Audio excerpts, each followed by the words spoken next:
गई है।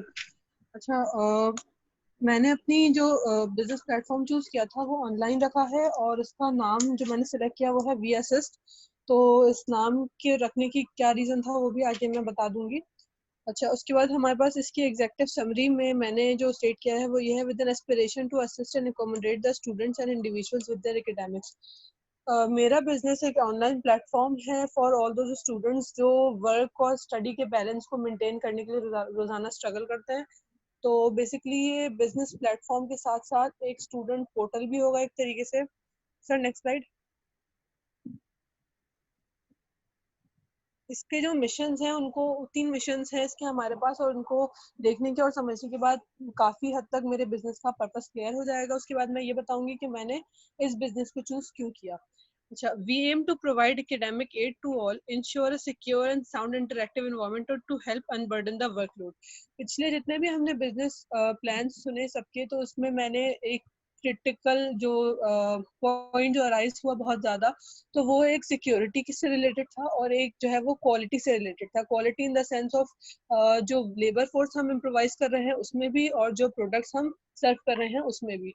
और सिक्योरिटी रिलेटेड इशू ये था कि जैसे किसके उसमें सर ने बोला था कि अगर जैसे समीर की बंदा मेरे ख्याल से, हाँ, डिलीवरी जो उसने टास्किंग डिलीवरी टाइप की जो उसने बिजनेस प्लान बताया था, तो उसमें सर ने बोला था कि जो है वो अगर वो बंदा किसी किस्म का फ्रॉड निकले और उस तरीके से कुछ, तो उसमें सिक्योरिटी इशू था।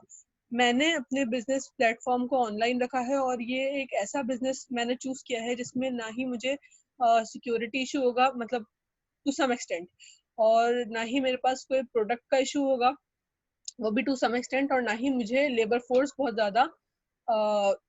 ज्यादा हाईली प्रोफाइल्ड इम्प्रोवाइज करनी पड़ेगी। Highly profiled in the sense of academics and qualification, क्योंकि हमारे पास स्टूडेंट पोर्टल है। अच्छा, हमने इसमें 3 चीजें बहुत ज्यादा मेनली ट्राई करेंगे कि हम प्रोवाइड कर सकें। एक तो ये है कि एकेडमिक एड प्रोवाइड कर सकें। मैंने इस पे लिखा है अपने मिशन में कि ये सिक्योर और साउंड इंटरेक्टिव एनवायरनमेंट है।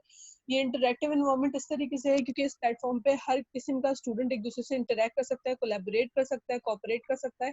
और ये सिक्योर्ड भी होगा इस वजह से क्योंकि जो भी हम हमारे पास जो वेबसाइट जो ऐप डेवलप हम करेंगे उसकी उसके ऊपर अपने आप को फ्री रजिस्ट्रेशन करवा के, और हर हर स्टूडेंट वहाँ पे अपने आप को इंट्रोड्यूस कर सकता है बाकी स्टूडेंट से। उसके बाद to help unburden the workload, जैसे मैंने बताया कि मैंने अपनी क्लास में नोट किया, फिर अपने अराउंड जो स्टूडेंट्स हैं उनको नोट किया।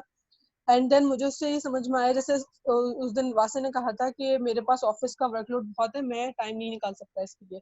तो इस तरीके से most of us are like struggling with the workload, work and study balance. तो उसमें ये काफी हेल्प करेगा कि अगर एग्जाम्स तो अपने अपनी तैयारी खुद ही करते हैं, पर जो प्रेजेंटेशन जो असाइनमेंट्स होते हैं उनमें ये हेल्प कर सकता है। कैसे कर सकता है हमें आगे पता चलेगा। Sir next slide.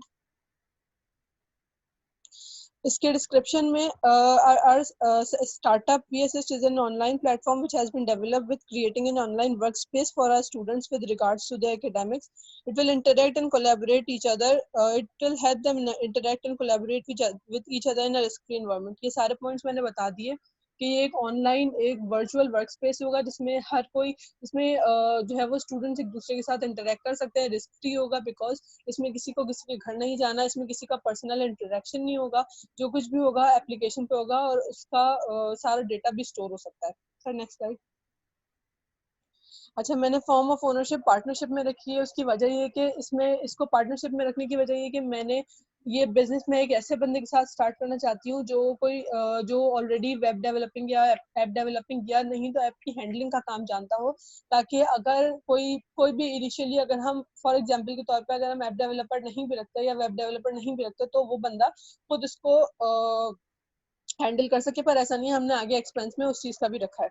अब प्रो फैक्टर जो हमारे पास इस बिजनेस की तरफ लोग हमारे पास अट्रैक्ट होंगे, जो उनकी हमारी तरफ अट्रैक्ट होने की जो प्रो फैक्टर्स ये जो हमने इन द लाइमलाइट वाले जो पॉइंट्स रखे हैं वो ये रखे हैं कि authentic and quality content. Basically इसमें होगा ये कि जो भी स्टूडेंट्स उस पर अपने आप को रजिस्टर करते हैं वो किसी भी लेवल के हो सकते हैं, स्टार्टिंग फ्रॉम ग्रेजुएशन लेवल से स्टार्ट। मैंने आगे ग्रेजुएशन लेवल्स भी बताए हैं।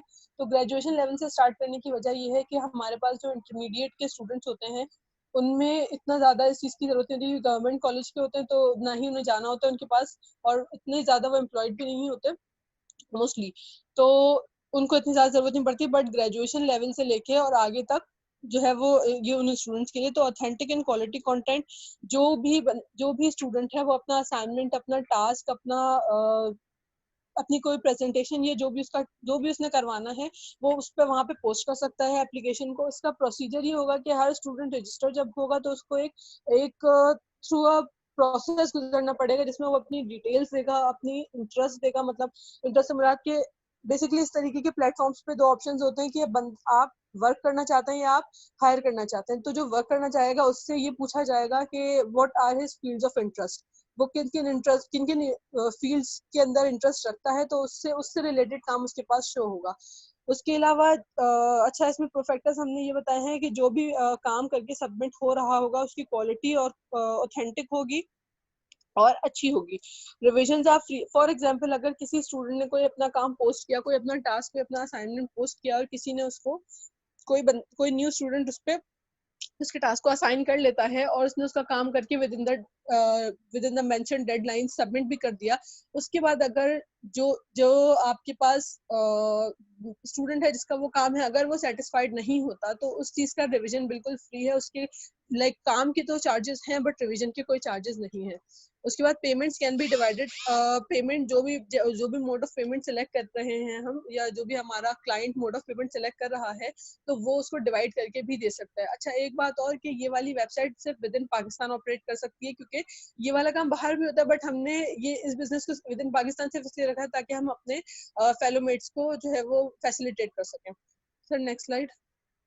उसके बाद है टाइमली डिलीवरी। जो भी असाइनमेंट पोस्ट होगा, स्टूडेंट जो भी हमारा क्लाइंट है जो पोस्ट कर रहा होगा, वो कोई ना कोई डेडलाइन वो मेंशन वहाँ पे करेगा, जिससे पहले पहले वो अपने असाइनमेंट को रिसीव भी कर सके, उसे चेक भी कर सके और उससे गो थ्रू कर सके थॉरली। तो वो टाइमली डिलीवरी उस चीज़ का बहुत ज़्यादा ख्याल रखा जाएगा कि जो डेडलाइन दे दी गई वो टास्क उसी डेडलाइन के अंदर मीट करते हुए सबमिट होगा। और अगर ऐसा नहीं कर पाता कोई, तो वो टास्क रीअसाइन होगा किसी न्यू स्टूडेंट को या किसी न्यू जो है वो इंडिविजुअल को, तो वो उस चीज को परफॉर्म करेगा। कस्टमर सेटिस्फेक्शन, पूरी कोशिश ये होगी कि जो बेस्ट राइटर्स हैं, जो बेस्ट जो है वो, अच्छा इसमें राइटर्स का मैंने जिक्र इसलिए किया क्योंकि ये प्लेटफॉर्म सिर्फ उनके लिए नहीं है जो स्टूडेंट्स या असाइनमेंट्स वगैरह है, ये उनके लिए भी है जो आपका, जैसे अगर कोई फॉर एग्जांपल लिटरेचर से रिलेटेड, किसी का मेजर लिटरेचर है और कोई बंदा, कोई स्टूडेंट है जिसको इंग्लिश लिटरेचर से रिलेटेड हेल्प चाहिए, तो वो एक अच्छा राइटर होगा उसके लिए, क्योंकि वो ऑलरेडी इस चीज को एज अ मेजर अपने पढ़ रहा है।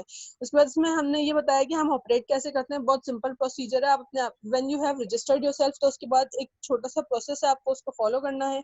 डिस्क्राइब व्हाट यू नीड, आपका काम क्या है, आपको उस चीज में किस किस चीज की स्पेसिफिकेशंस चाहिए, जो भी मेजरली आपने बतानी है चीजें वो बता के, उसके बाद प्रोवाइड डेडलाइंस, जो डेडलाइंस जो मीट करता हुआ आपको अपना काम चाहिए वो बताते हैं। Provide payment details, payment methods बहुत सारे हैं, पेपैल हो गया, जैस कैश हो गया, इजी पैसा हो गया, ऑनलाइन बैंकिंग हो गई, ये सब कुछ किसी भी मेथड के थ्रू पेमेंट की जा सकती है।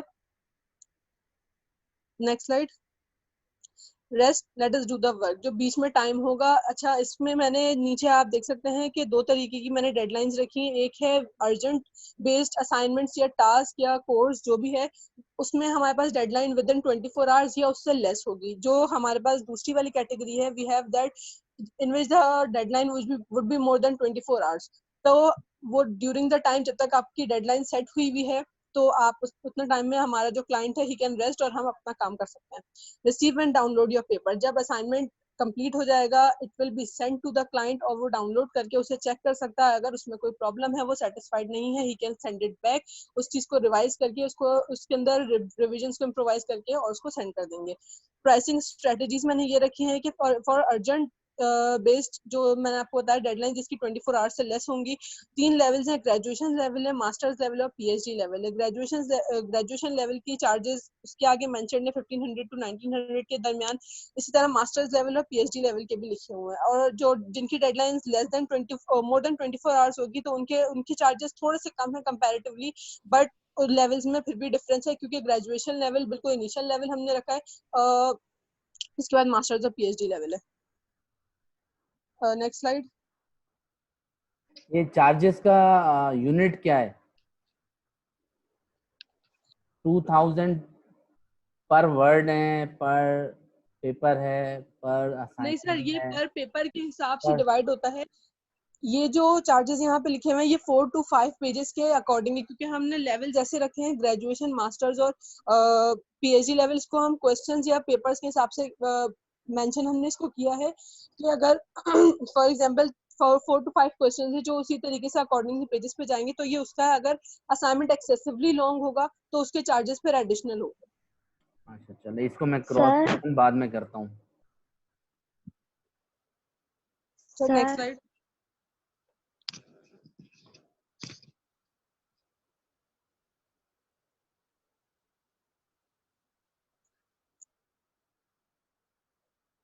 इसके बाद हमने फाइनेंशियल प्रोजेक्शंस रखी हैं। इसमें हमने रेशियो रखा है, हम जो राइटर्स प्रोवाइड कर रहे होंगे, जो लोग अपनी अर्निंग को हमारी वेबसाइट के, हमारे एप्लीकेशन के through as a resource use कर रहे होंगे, तो उनका और जो ओनर है उनका जो रेवेन्यू शेयरिंग रेशियो है वो हमने 60-40 रखा है। फॉर एग्जाम्पल के तौर पर नीचे मैंने एग्जाम्पल इसकी दी है। फॉर एग्जाम्पल के एक मंथ में 5 असाइनमेंट्स कंप्लीट करता है कोई हमारा राइटर, ही कंप्लीट असाइनमेंट ग्रेजुएशन लेवल का। पर असाइनमेंट के जो है वो हमने मेरे ख्याल से 1000 इस तरीके से करके रखे थे, तो 5000 उसका टोटल होता है, तो उसमें से 2000 जो ओनर का हो जाएगा और 60% जो है वो विच इज 3000 रुपीज, तो वो उस राइटर का हो जाएगा। तो इस तरीके से अगर फॉर एग्जांपल हमारे पास पूरे जो है वो 10 राइटर्स काम करते हैं तो उनका टोटल हो जाएगा 5000 रुपीज और 5 असाइनमेंट ईच, तो टोटल 50,000 हो गया। वो उसके नीचे मजीद डिटेल है। तो इसमें 50,000 के अकॉर्डिंग 60% जो है वो 30,000 बन रहा है जो राइटर का हो गया, और 40% 20,000 बन रहा है जो ओनर का हो गया। 60-40 रेशियो के हिसाब से शेयरिंग है। उसके बाद एक्सपेंसेस हमने लिखे हैं, तो उसमें ऐप डेवलपमेंट का एक्सपेंस अराउंड 150 के आ रहा है। लीगल चार्जेस जो भी जो एप्लीकेशन डेवलप करते हुए यूज होंगे वो 3,000 के अराउंड है। प्रमोशन एक्सपेंस 40,000, और ये टोटल हमारे पास हो जाता है 1,93,000। इसके अलावा जो कैपिटल हम इन्वेस्ट कर रहे हैं वो पार्टनरशिप का बिजनेस है, तो 2500,000 पर पर्सन कैपिटल हम इन्वेस्ट कर रहे हैं, तो ये टोटल हमारे पास 5 लाख का कैपिटल हो जाता है। Next slide. अच्छा, मंथली एक्सपेंस हमारे पास वेब डेवलपर्स का आ रहा है सिर्फ, तो वो हमने 35,000 रखा है इनिशियली। उसके बाद हमने सबसे इंपॉर्टेंट चीज इसमें है टारगेट मार्केट क्या है। हमारी टारगेट मार्केट ये है कि फॉर एग्जांपल मैं एक स्टूडेंट हूँ, अगर मैं इस प्लेटफॉर्म को डेवलप करती हूँ तो मेरे अराउंड बहुत सारे स्टूडेंट्स हैं, मेरे क्लास फेलोज है, मेरे मुझसे जो रिलेटेड स्टूडेंट्स है, जो मुझसे जूनियर्स है, जो मुझसे सीनियर्स है, जो मेरे वर्क स्पेस में मेरे अराउंड होते हैं। ये इस चीज से उन सबको इंट्रोड्यूस करवाया जा सकता है, फिर वो अपने फर्दर करवा सकते हैं। तो ये एक ऐसी चीज है जो सबसे ज्यादा बेनिफिट करेगी स्टूडेंट्स को। अच्छा, उसके बाद मैंने इसमें नीचे मार्केट एनालिसिस समरी भी लिखी है, जिसमें हमने ये बताया है कि जो हमारे पास ई कॉमर्स के थ्रू जो वर्कर्स हैं, ये जो जो बिजनेसेस रन हो रहे हैं, तो उनमें इंक्रीज कितना आया है according to State Bank of Pakistan की रिपोर्ट। मैंने लिखा है the number of registered e commerce merchant has risen by 2.6 times and e commerce payment have surge 2.3 times in a span of just 12 months. तो ये इसमें इन्होंने मार्केट एनालिसिस समरी के अंदर मैंने थोड़ा सा ये लिखा है कि ये बिजनेस किस तरीके से हमारे पास अगर वर्क करे तो इसमें इंक्रीज आ सकता है, क्योंकि ऐसा हमने in the previous times note किया है। उसके अलावा Pakistani businesses have embraced e commerce, नहीं ऊपर ही था सर, 100 ऑफ रिटेलर्स चेंजिंग, ये इससे ही रिलेटेड है कि ई कॉमर्स के थ्रू बहुत सारे बिजनेस अपने आप को ऑपरेट कर रहे हैं, और इसकी जो सोर्स है वो कल ही की डेट में, मतलब डॉन न्यूज के अंदर ये चीज पब्लिश हुई थी। अच्छा, ये लास्ट में ये जो मैंने सर्वे रिपोर्ट एक पब्लिश की है, तो इसका मेजरली तो कोई से ताल्लुक नहीं है, बट अगर हम इसको जूम करके देखें तो ये जो एज है 20 to 24 की रेंजिंग में, सबसे ज्यादा अनएम्प्लॉयमेंट हमारे पास इस रेंज में आ रही है 2017 to 2018 के सर्वे में, according to labour force survey. और ये मिनिस्ट्री ऑफ फाइनेंस जो है वो उनका सर्वे रिपोर्ट थी ये, जो मैंने जिसमें से रिसर्च करके निकाली है ये चीज। तो उससे इसको यहाँ बताने का मकसद ये है कि ये वाली वही एज है जिसमें मोस्टली ग्रेजुएशन लेवल के स्टूडेंट्स या पोस्ट ग्रेजुएट के, मतलब जो ग्रेजुएट कर चुके हैं वो वाले स्टूडेंट्स शामिल हैं, तो उनके लिए हमारा प्लेटफॉर्म एक एम्प्लॉयमेंट का जरिया भी हो सकता है। और इसका एक प्रोफैक्टर जो हमने इस बिजनेस के अंदर शामिल नहीं, लेकिन अगर इसको साइड पे होकर सोचा जाए तो फॉर एग्जाम्पल हमारे अगर कोई टीचर्स हैं जो कोर्सेज वगैरह करवाते हैं, तो हमें अपने बिजनेस को उनके साथ कोलैबोरेट भी कर सकते हैं। तो वो प्लेटफॉर्म थोड़ा और एक्सपेंड हो जाएगा, जहाँ पे सिर्फ टास्क और असाइनमेंट्स वगैरह पोस्ट हो रहे हैं, कंटेंट राइटिंग वगैरह हो रही है, वहाँ पे फ्री कोर्सेज भी हो जाएंगे, ऑनलाइन क्लासेस भी हो जाएंगी, ऑनलाइन टीचिंग जो लेसन होते हैं वो भी हो जाएंगे। तो ये मेरा बिजनेस प्लान था।